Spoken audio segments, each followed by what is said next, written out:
a combination of sort of freeze and thaw action. So again, the walls are getting wet, they're freezing, they're expanding, they're contracting as they thaw out. That also aids that process of erosion. Climate change may be an issue. We're getting longer seasons of cold, wet and dry, they're more unpredictable.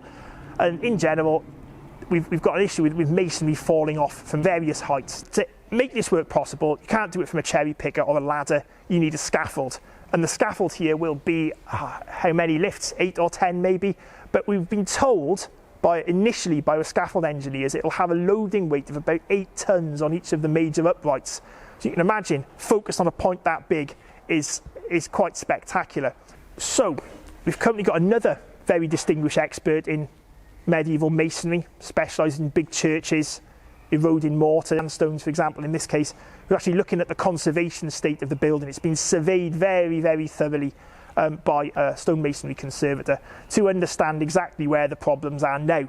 So we'll have a historian understanding what we've done and when, what the implications that are for what we're recording now, where are the problems. Follow that up then, we have to start prepping scaffold. And what will be happening will be a range of things. There will be bits of repointing, the wall heads will be made stable to stop the water ingressing in and pushing the faces of the stones out. It'll be quite low-key stuff, nothing particularly earth-shattering and innovative, just lots and lots of it. There is an enormous amount of masonry behind us to deal with.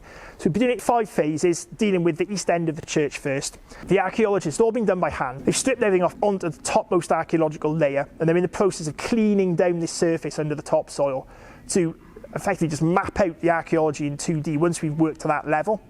Once that's happened, the surveyors will plot out to millimetre precision the locations of the uprights for the scaffold.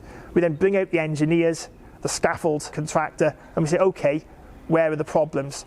The scaffolders will see the site and we will adjust the scaffold design accordingly. There'll be more excavation in areas, possibly long strips along the principal lines, just to understand the implications. The scaffold won't be dug in, it'll be on boards on the surface anyway, but that'll still have that crushing power potentially of anything below. So we need to understand anything that's likely to be impacted, and more to the point, if there is anything of archaeological significance, we will be investigating the bases of walls that we're seeing.